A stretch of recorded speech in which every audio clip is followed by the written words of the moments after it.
She said, "Your friends are nobodies." "I'm not showing up to your birthday," I replied. "No worries." Then I invited her former roommate who'd been messaging me. Her attitude shifted when she saw the Instagram stories. I, 27, male, have been with Lauren, 26, for 2 years, living together for 8 months, and honestly, her true colors have been showing for a while now. It started subtly. Snarky remarks about my friend group being juvenile because we still have board game nights every Thursday. Sighs when I'd mention weekend plans with them. The phrase, "When are you going to act your age?" became her go-to. My core crew includes Ryan, my best friend since middle school, an IT specialist, Lucas, met in college, a high school science teacher, Nate, childhood neighbor, runs a cafe, and Amir, old roommate, freelance illustrator. Not exactly nobodies, but to Lauren, anyone not in finance or law like her coworkers was beneath her. 3 weeks ago, I started planning my 28th birthday. Nothing extravagant, just dinner at Nate's cafe, then back to our place for drinks and games, maybe 15 people total. When I told Lauren, she sneered. "Seriously? Board games? For your 28th birthday?" "Yeah, why not? It's what I enjoy. It's just immature." "What are you, 12? "It's my birthday, Lauren. I want to spend it with my friends doing what we love." She rolled her eyes. "Your friends are a bunch of overgrown kids who refuse to grow up. Ryan still has roommates. Lucas drives a 2009 Toyota.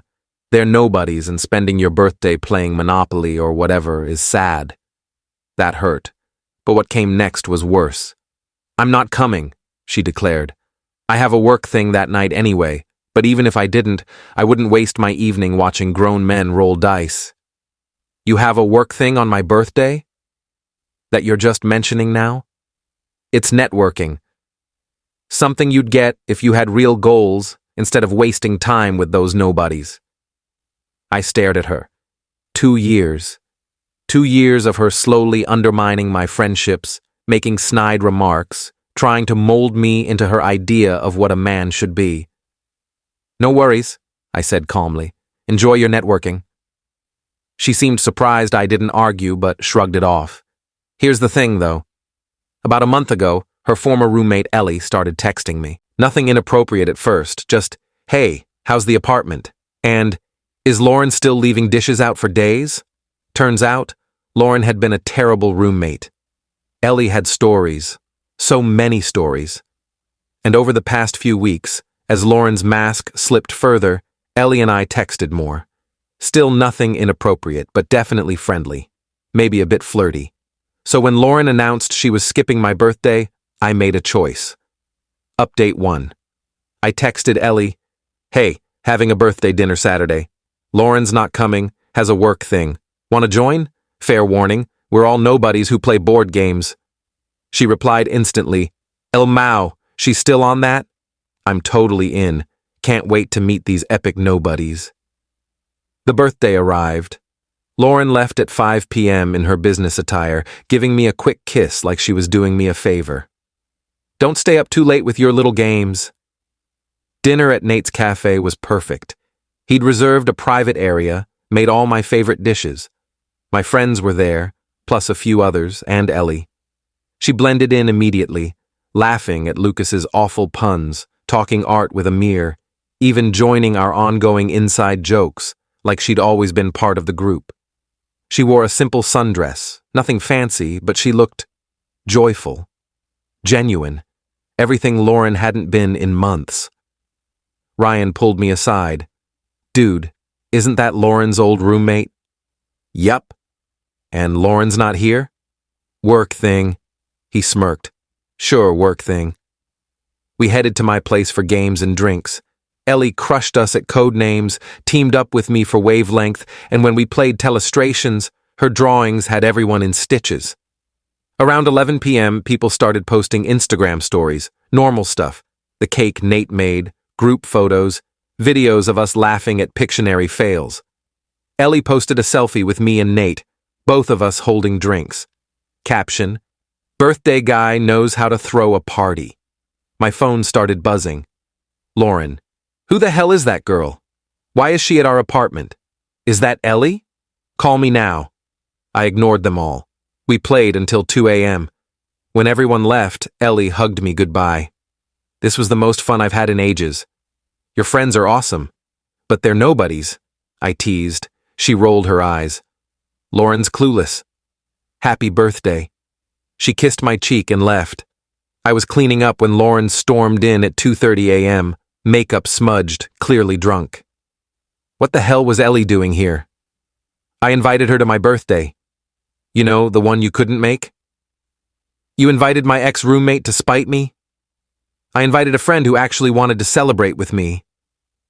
How was your work thing? She faltered. That's not the point. You deliberately what? Had a birthday party?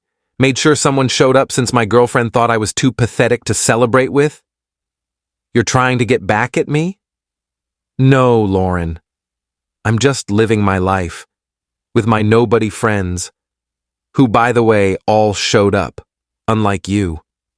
She started crying, angry tears. This is about that stupid comment, isn't it? I was just being honest. Your friends are nobodies. Then why do you care if another nobody joined us? She threw her purse against the wall and stomped to the bedroom, locked the door. Fine, couch it is. Update 2. The next morning, Lauren emerged looking rough, started immediately with the guilt trips. I can't believe you humiliated me like that. Humiliated you. You weren't even there. Everyone saw the stories. My coworkers, my friends, everyone. They all saw you partying with Ellie. So, we're friends. Friends? She despised me when we lived together. Wonder why, I muttered. What? Nothing. Look, you made it clear my friends are nobodies and my hobbies are childish. You skipped my birthday. I'm allowed to invite whoever I want to my own party. She switched tactics. Babe, I'm sorry about what I said. I didn't mean it. I was stressed about work and you've been saying it for months, Lauren. This wasn't a one-off. I'm trying to help you grow. Those guys are holding you back. From what? Being miserable at networking events? Pretending to care about your coworkers' stock portfolios? She glared. From having a real future. But fine. Invite my backstabbing ex-roommate. See if I care. She grabbed her yoga mat and stormed out. 20 minutes later, my phone blew up. Her Instagram story. A photo of her at brunch with her real friends. All posed, filtered, fake smiles. Caption. Surround yourself with people who lift you up, not drag you down. Some of us have standards, Petty. Whatever.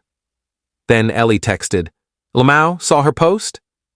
She's pressed. Yeah, she's pissed. Want to hear something funny? That work event she had? My friend Tara was there. Said Lauren showed up for 20 minutes, got plastered, and spent the whole time on Instagram. Left with some finance guy named Connor. I stared at the message. She left with someone? According to Tara, they were pretty chummy. It all clicked. The distance, the criticism, the disdain for my friends. She'd been laying the groundwork to leave, painting me as the bad guy, so when she eventually bailed for someone better, she'd be the victim upgrading from her nobody boyfriend.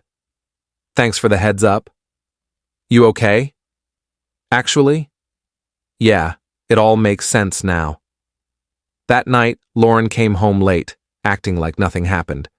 But I noticed she'd changed her Facebook relationship status to, It's complicated. I changed mine to single, update 3. Lauren lost it when she saw the status change. What the hell is this? She shoved her phone in my face. Accurate. We didn't break up. We did the moment you called my friends nobodies and ditched my birthday to flirt with Connor. Her face paled. I don't know what Tara was at your work event. Saw you leave with him. The tears started instantly. It wasn't like that. We just shared an Uber. To where? Silence. Thought so. We're done, Lauren. You can stay until you find a place, but we're over. She exploded. You're seriously ending this over one comment about your stupid friends? No, I'm ending this because you're a snob who's been emotionally cheating while trying to make me feel worthless. Emotionally cheating? You invited my ex-roommate to our apartment to a party with 15 other people after you bailed. She grabbed her phone, furiously typing. 5 minutes later, she showed me her screen. A Venmo request for $1,847. What the hell is this? My half of everything I've paid since we moved in. Utilities, groceries, the couch, the TV stand. If you're kicking me out, you're buying me out. Lauren, we split everything equally. You don't get a refund on living expenses because we broke up. Then I'm not leaving. Fine, but I'm living my life, and that includes having my friends over whenever I want. She smirked. We'll see about that. The next 3 days were psychological warfare. She'd blast yoga music at 3 a.m. for her stress. She'd cook elaborate meals using all my groceries, then leave the dishes. She'd have loud phone calls about how some people can't handle successful women and it's so hard dating down. But the real escalation came Thursday, board game night. She texted me at work. Having some friends over tonight. Hope that's cool. I knew it was a trap, but I didn't care. Cool. My friends will be here at 7 for game night. Performance. Mine too, I got home at 6:30 to find Lauren had rearranged the entire living room. Our gaming table was shoved against the wall. She'd set up a charcuterie board. What's this? Oh, I'm hosting a cheese and literature salon. Very refined, you get it.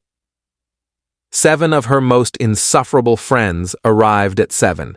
Types who casually name-drop Kafka at parties and judge you for drinking IPAs. Then my friends showed up. The tension was instant. Her group took over the living room, loudly discussing the decline of cultured socializing and pedestrian hobbies. Ryan looked at me.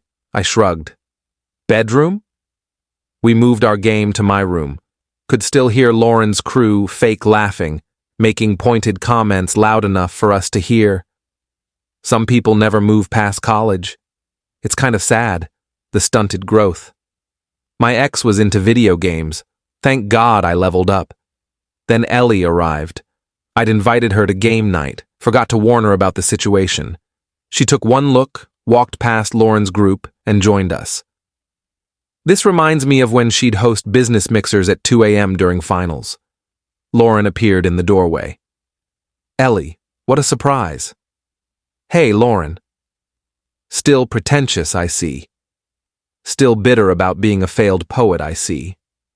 Ellie laughed. I make 6 figures doing what I love. You make spreadsheets for people who don't know your name. The room went silent. Lauren's face turned crimson. Get out. Get out of my apartment. It's my apartment, I said calmly, and she's my guest. Then I'm calling the cops. She's harassing me. Please do. Explain how someone quietly playing board games is harassment while you're hosting a party to disrupt our weekly tradition. One of Lauren's friends, clearly uneasy, suggested they move to a wine bar. They trickled out, but not before Lauren grabbed a bottle of my wine. For the emotional distress, she hissed. After they left, Nate shook his head. Dude, she's unhinged. 2 more weeks, I said. She'll find a place by then. Ellie stayed after everyone left. We didn't do anything, just talked until 3 a.m. about music, travel, the absurdity of Lauren's cheese and literature salon. She's going to escalate, you know, Ellie warned. Let her. Update 4. Lauren went full meltdown the next day.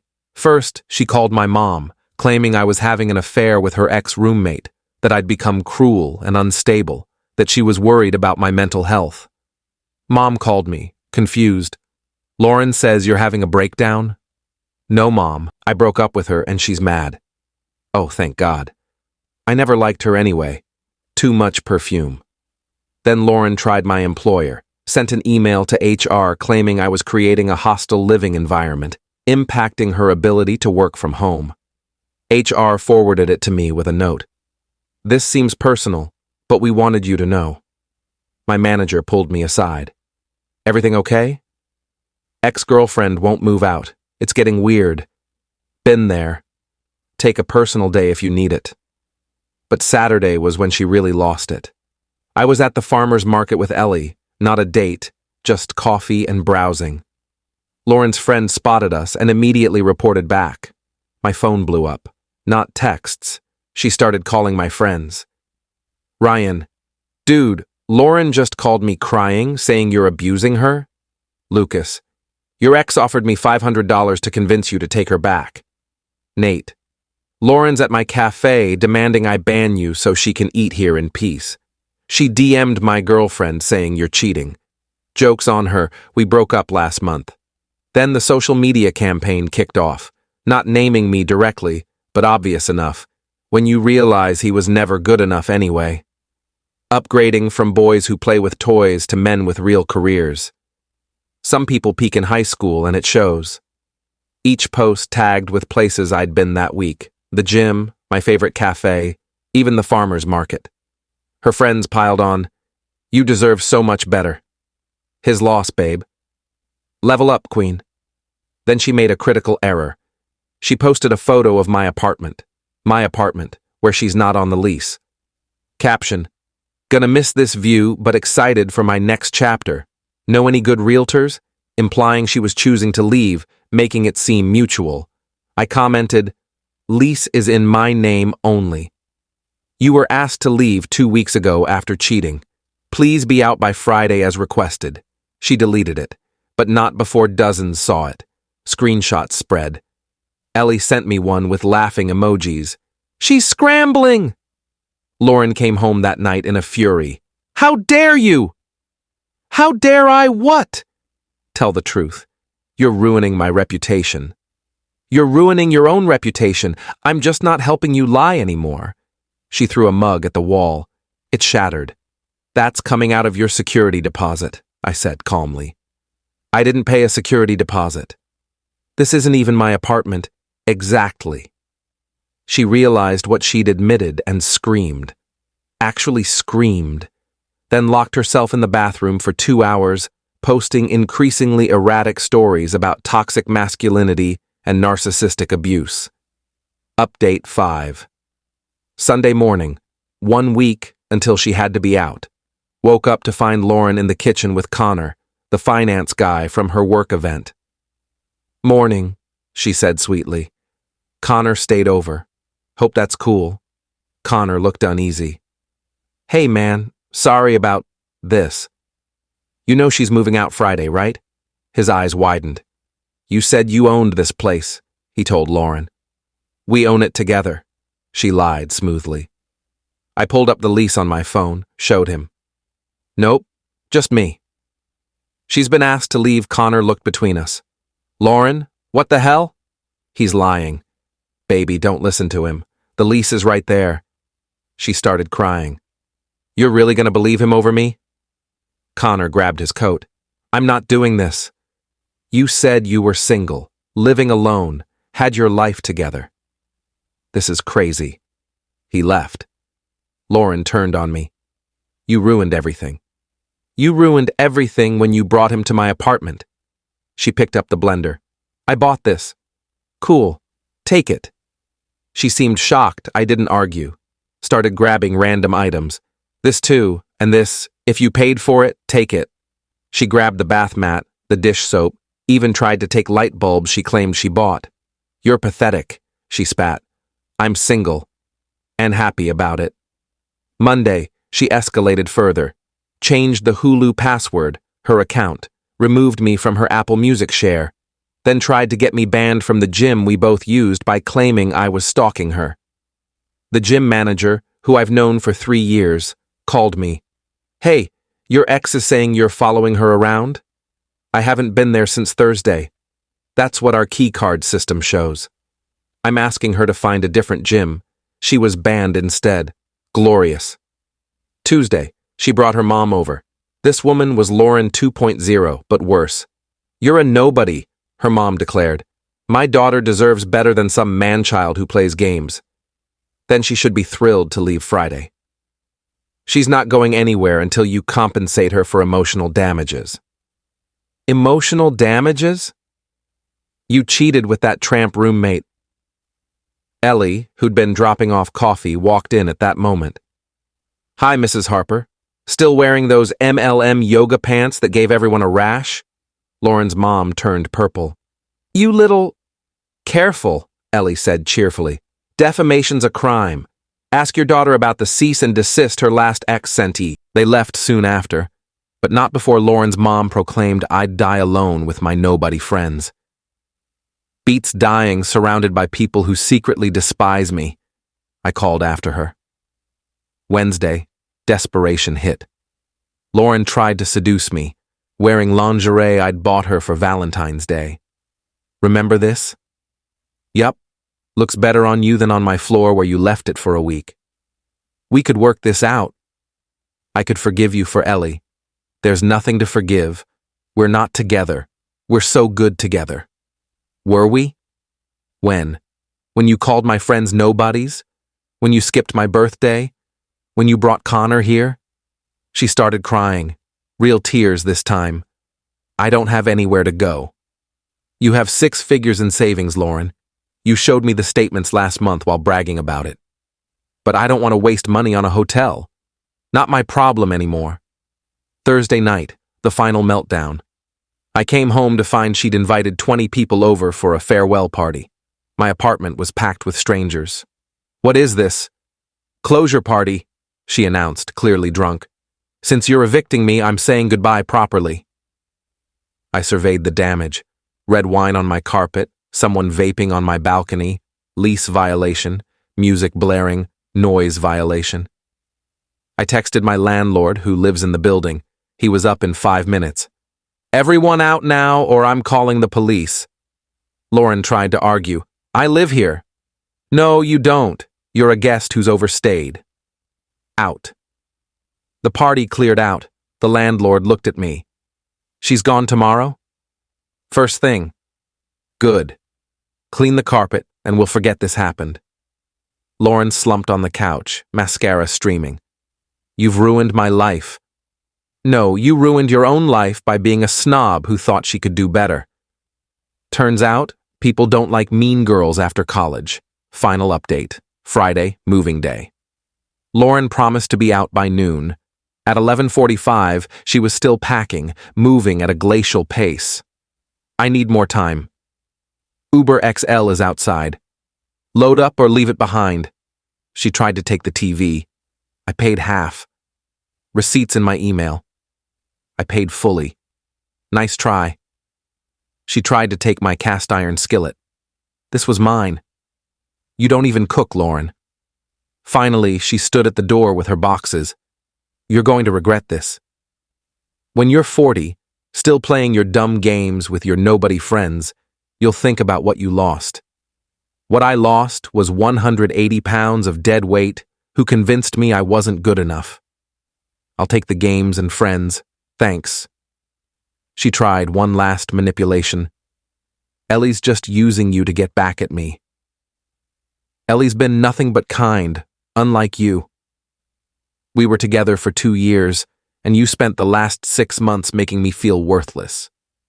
Time doesn't equal quality. The Uber driver honked. She grabbed her boxes and left, but not before one final jab. You'll never find anyone like me. That's the point. She slammed the door. I changed the locks that afternoon. Landlord approved, deep cleaned everything, invited my friends over for a real celebration. Ryan brought beer, Lucas brought pizza, Nate cooked, Amir brought his new girlfriend who was awesome, and Ellie. Ellie brought her famous cookies and a bottle of wine. To freedom, she toasted. To good friends, I countered. We played games until 3 a.m. No judgment, no criticism, just laughter and fun. Lauren texted around midnight. I made a mistake. Can we talk? I blocked her number. Her friend reached out the next day. Lauren's staying with her mom. She's miserable. How could you do this to her? I didn't do anything to her. I just stopped letting her do things to me. It's been 2 weeks now. Lauren apparently started dating another finance guy she met at her mom's country club, already posting about how he gets her ambition and isn't intimidated by successful women. Connor reached out to apologize and warned me she'd been telling people I was abusive, sent me screenshots of her trying to get him back while dating the new guy. We're not friends, but I appreciated the heads up. As for Ellie and me, we're taking it slow. Turns out having someone who likes your friends, shares your interests, and doesn't think you're beneath them is pretty great. She joined our board game group officially. Fits right in. Last night, she was over watching a movie. Said something that stuck with me. You know what's ironic? Lauren spent so much time calling your friends nobodies, but she's the one who lost. Lost you. Lost her reputation. Lost every friend who saw through her nonsense. Meanwhile, you're surrounded by people who actually care about you. She's right. I've got friends who show up, a potential relationship with someone genuine, a peaceful apartment, and 0 people in my life who make me feel less than. Lauren was right about one thing, though. I'll never find anyone like her again. Thank God for that.